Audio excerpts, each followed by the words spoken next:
too weak, too slow. I don't want to do this. Let's do something else.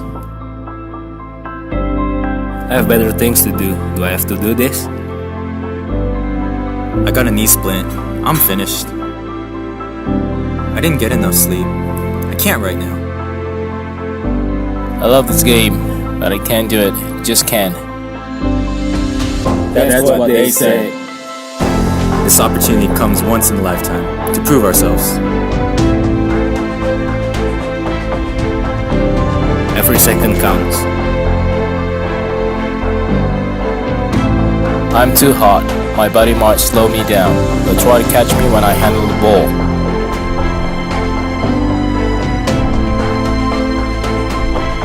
I'm too cold, but I'm not the athletic type.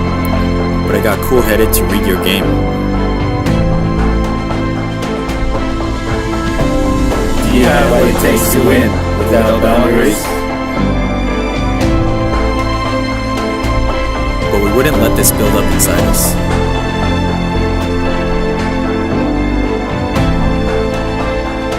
We own it. We better never let it go.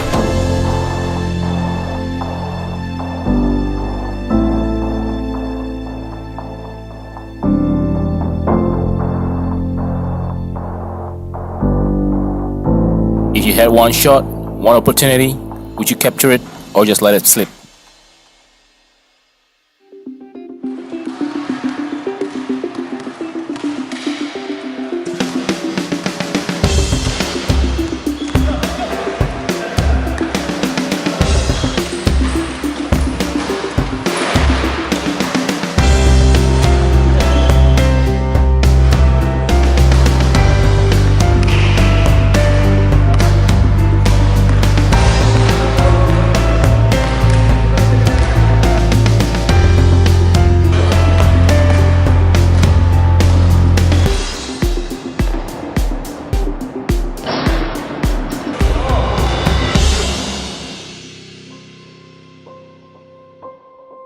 Awalnya sih saya training aja sih, sekitar seminggu lah.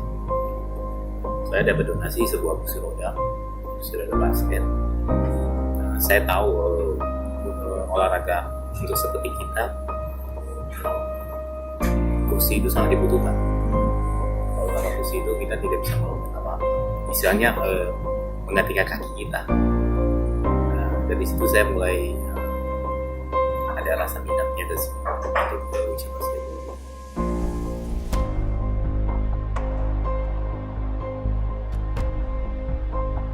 Sebelum saya ikut wheelchair basketball, dulunya saya sepak bola presiden tahun 2010. Saya dapat porsi dari salah satu temannya Doni juga, makanya saya lebih semangat untuk latihan lagi di wheelchair basketball. So my story, I've been playing wheelchair basketball for maybe 4 or 5 years. I started playing in the States. I played for 2 teams over there. I played for my college team, Arizona State University. It's where James Harden also played basketball. I played wheelchair ball there. I was slightly involved with helping develop wheelchair basketball programs in Indonesia while I was there. So, like Ngurah said, there were a couple summers where I went to Indonesia and we did training camps with some of the U.S. athletes over there. So last year I moved to Indonesia, and it was kind of always a goal because wheelchair basketball has given so much to my life. And I know that in Indonesia there aren't a lot of opportunities for people to play wheelchair basketball or disability sports in that matter, right? So it was kind of one of my goals to spread that, give that opportunity for the guys here. We have a lot of work ahead of us to get to that level where it will become a recognized sport. So we're all on the national team representing Indonesia, playing in the Asian Para Games this October, right? So I think one of the big differences in terms of how we train, I guess maybe one aspect that's different is positioning. Positioning is important in any sport, basketball also, right? But I think more important in wheelchair basketball because our chairs are our feet, like Johan said, but we can't move the same way someone standing up can move. So if someone standing up has his foot 2 degrees more to the right, it might not make that much more of a difference if he's compared to somebody whose foot is angled a different way in terms of defensive positioning, right? But for us, it makes a huge difference because if our wheels are face forward versus face maybe 2 degrees to the right, we can't just move to the side. We can't move laterally. We can't jump, right? So because of that, having the correct position at all times, depending on the situation, is so important. So what we practice a lot on the court is making sure that we know how to position our chairs in every scenario, whether it's defensive positioning, offensive positioning, or if we're working 2-on-2 game, 3-on-3 game, if we're just going 1-on-1, where we have to angle our wheels, where our hand positioning should be. Those are things that you don't really think about when you're playing regular basketball because you move your body as one, but for us, we have an extra equipment that we have to take into account. I would say like 95% of the rules are all the same. Same court length, same width. Basically, all the dimensions are the same. We use the same ring height. Two big differences is we're allowed to double dribble, and there are specific reasons for that. If we're not allowed to double dribble, then we can't stop our chairs. So we're allowed to double dribble. There's also traveling, but traveling is not dependent on how many times on our feet because we don't use our feet to play. It's dependent on how many times we push our chairs. And how many times we push our chairs with a dribble, before a dribble, I guess, if that makes sense. So the rule is you have a maximum of 2 pushes before you have to dribble. Fouls are basically the same. Our chairs are an extension of our body, so there's a lot of chair contact where we fall down a lot, our chairs hit the other chairs a lot, but there's the right way to hit a chair and the wrong way to hit a chair. Kalau saya kan paraplegic, klasifikasi saya 2, dari bawah ke pinggang ini cuma ada rasa 50%, pinggang saya agak lemah dikit.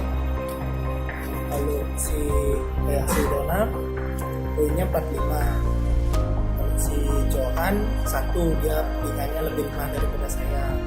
Kalau si Kasep itu 3,5 karena nggak ada, dia pinggangnya kuat. Yeah, maximumnya 14 poin. So you have a maximum of 14 points you can have on the court at one time. Kalau saya pribadi, saya banyak dukungan dari kita lah. Kita yang butuh support juga, bukan cuma dari pemerintah ya. Ya kalau saya sih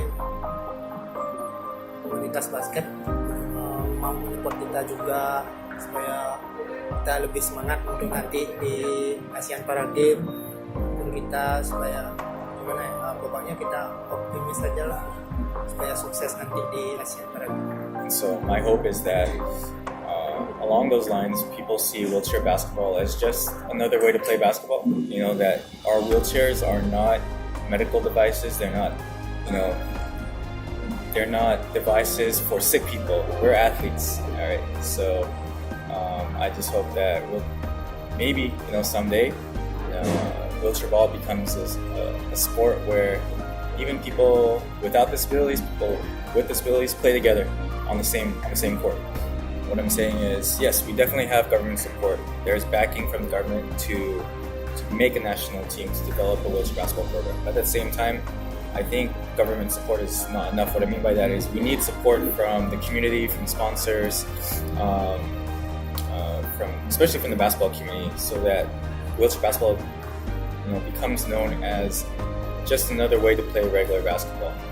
So there's still a lot of support that outside of the government that we could use from community sponsors and other sport communities, disabled or not disabled.